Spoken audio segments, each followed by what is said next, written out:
नैऋत्य दिशेमध्ये ग्रह आहे राहू.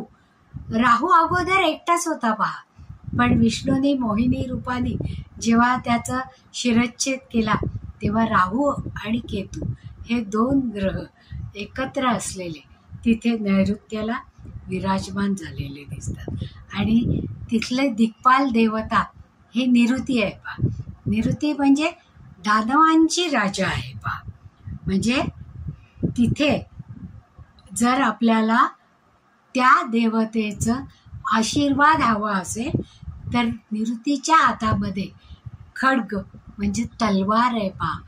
ती तलवार दुधारी आहे, म्हणजे त्याच्या दोन्ही बाजूला धार असणारी आहे. मग अशा वेळेस आपल्याला जर नैऋत्य दिशा बिघडली असेल तर आपल्याला शरीर पीडा होते आणि आपल्या मागे सतत संकटांची मालिका लागते पहा. म्हणजे आपलं जीवन अस्थिर होऊन जातं आणि सतत भय वाटत राहतं, असुरक्षितता वाटते.